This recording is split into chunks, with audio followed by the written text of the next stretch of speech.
السلام علیکم ورحمۃ اللہ وبرکاتہ۔ بسم اللہ الرحمن الرحیم۔ محترم سامعین حضرات، اخلاقی کہانی نمبر 9 میں آپ سب کا استقبال کرتا ہوں۔ محترم سامعین حضرات، خدمت بہت ہی اعلیٰ کلمہ ہے اور اس کے معنی بھی بہت عظیم ہیں۔ خدمت سے خدا ملتا ہے، یعنی جو خدمت خلق کرے گا، جو خدمت انسانیت کرے گا، یعنی انسانیت کی خدمت کرے گا، لوگوں کی خدمت کرے گا، اپنے گھر والوں کی خدمت کرے گا، اپنے آس پڑوس والوں کی خدمت کرے گا، تو اللہ تبارک و تعالی اس سے راضی ہو جائیں گے۔ اور اچھی نیت بھی، نیک نیت بھی ہونا بہت ضروری ہے، کیونکہ جب تک نیت درست نہیں ہوگی اس وقت تک اعمال اللہ کے یہاں پر قبول نہیں ہوتے ہیں، بلکہ اعمال کی قبولیت کے لیے نیت کا درست ہونا بے حد ضروری ہے۔ اگر نیت درست نہیں ہوگی تو اعمال قبول نہیں ہوں گے، یا دوسری بات یہ ہے کہ اس پر اس کو گناہ بھی ملے گا۔ لہذا سب سے پہلے اپنی نیتوں کو درست کرنا ہم سب مسلمانوں پر ضروری ہے کہ ہم جو بھی کام کریں اللہ کو راضی کرنے کے لیے کریں۔ تو میں آج آپ کی خدمت میں خدمت کے تعلق سے ایک واقعہ بیان کرنے جا رہا ہوں۔ محترم سامعین حضرات، مسلمانوں میں بہت سے ایسے خلیفہ گزرے ہیں جن کا درجہ آج کل کے بادشاہوں، وزیروں اور سپہ سالاروں سے بہت اونچا تھا، مگر نہایت سیدھے سادے طریقے سے زندگی بسر کرتے تھے، اپنے آرام پر بہت کم خرچ کرتے تھے۔ اور ان کے بالمقابل آج اگر دیکھا جائے، آج کے جو بادشاہ ہیں، آج کے جو عہدیداران ہیں، آج کے جو گورنر ہیں، آج کے جو وزیر ہیں، جو خود کو قوم کا خادم صرف زبانی طور پر کہتے ہیں، وہ لوگوں کی حالات سے ناواقف، کیونکہ لوگوں کے حالات معلوم کرنا، ان کی خبرگیری کرنا ان کے لیے دشوار ہے، یعنی وہ خود پر بوجھ سمجھتے ہیں اور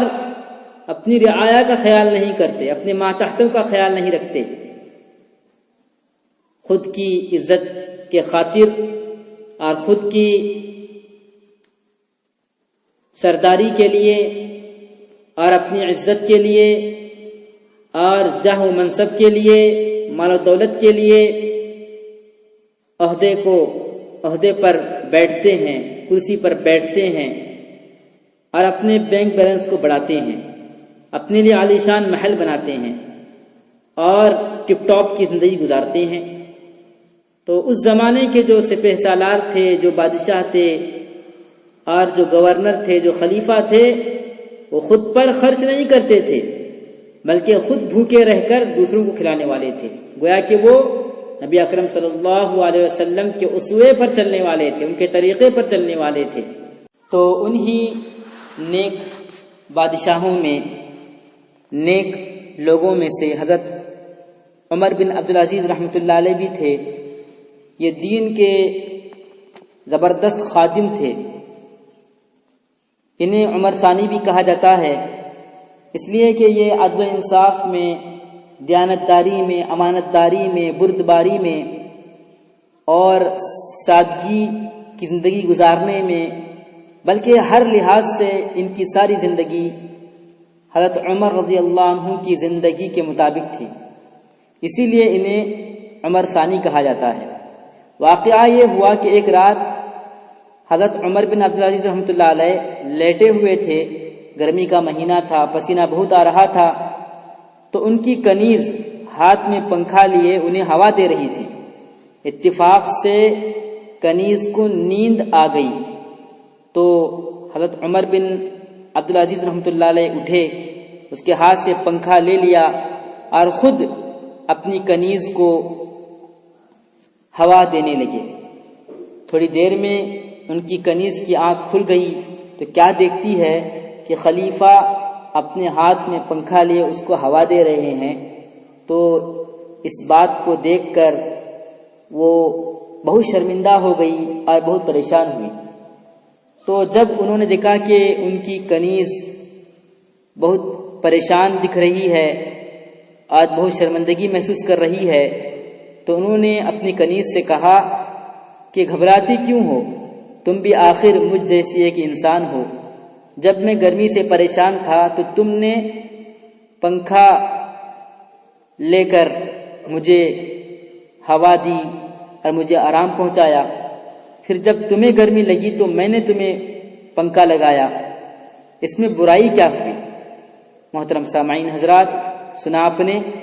کس طرح کے بادشاہ تھے، کیا ان کے اندر نیکی تھی، کیا ان کے اندر سادگی تھی کہ ہر خاص و عام کو ایک ہی پڑھنے میں رکھنے والے تھے، ہر ایک کے ساتھ اچھا معاملہ کرنے والے تھے، سیدھی سادی زندگی گزارنے والے تھے، اپنی رعایا کا پوری طرح خیال رکھنے والے تھے، بڑے چھوٹے کا فرق چھوڑ کر ہر ایک کے ساتھ عدل و انصاف کرنے والے، ہر ایک کو آرام پہنچانے والے، ہر ایک کی تکلیف کو محسوس کرنے والے تھے۔ کاش کہ آج کے حاکم حکمران ان بزرگان دین کی زندگی کو پڑھ لیں اور انہی کی طرح اعمال کریں، تو اللہ کی ذات سے امید ہے کہ ہر طرف خوشحالی ہو، ہر طرف آرام سکون کی زندگی میسر ہو، کوئی پریشان نہ ہو، رعایا خوشحال زندگی گزارے گی۔ لیکن آج کے ماحول میں حاکم حکمران بادشاہ چور ڈاکو لٹیرے ہو گئے ہیں اور اپنی رعایا کے مال پر قبضہ جمائے ہوئے ہیں، اپنی رعایا کے مال پر حکومت کر رہے ہیں اور ان کی مال و دولت پر عیش و عشرت کی زندگی گزار رہے ہیں، جبکہ ان کی رعایا پریشان حال ہے، تکلیف میں ہے، پھٹے پرانے کپڑے پہنے ہوئے ہیں، بھوکے پیاسے ہیں، ننگے ہیں اور رہنے کے لیے سر پر چھت نہیں ہے، ہر طرح سے پریشان حال ہیں۔ لیکن حکمرانوں کو اس کی کوئی فکر نہیں، وہ تو صرف اپنی جیبیں بھرنے کے لیے اور اپنے محلات کو قائم کرنے کے لیے، اپنے بینک بیلنس کو بڑھانے کے لیے، اپنی جائیداد کو وسیع کرنے کے لیے، اپنی حکومت کو اعلیٰ سے اعلیٰ ترقی یافتہ بنانے کے لیے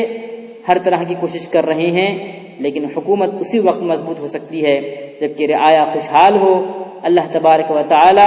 ہمارے حکمرانوں کو اس کی توفیق دے کہ وہ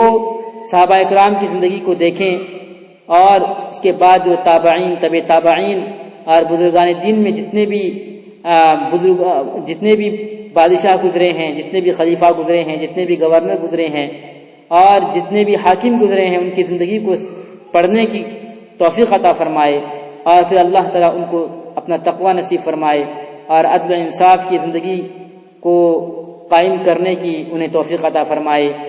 اللہ تعالیٰ ہماری ان دعاؤں کو بے حد قبول فرمائے، آمین۔ السلام علیکم ورحمۃ اللہ وبرکاتہ۔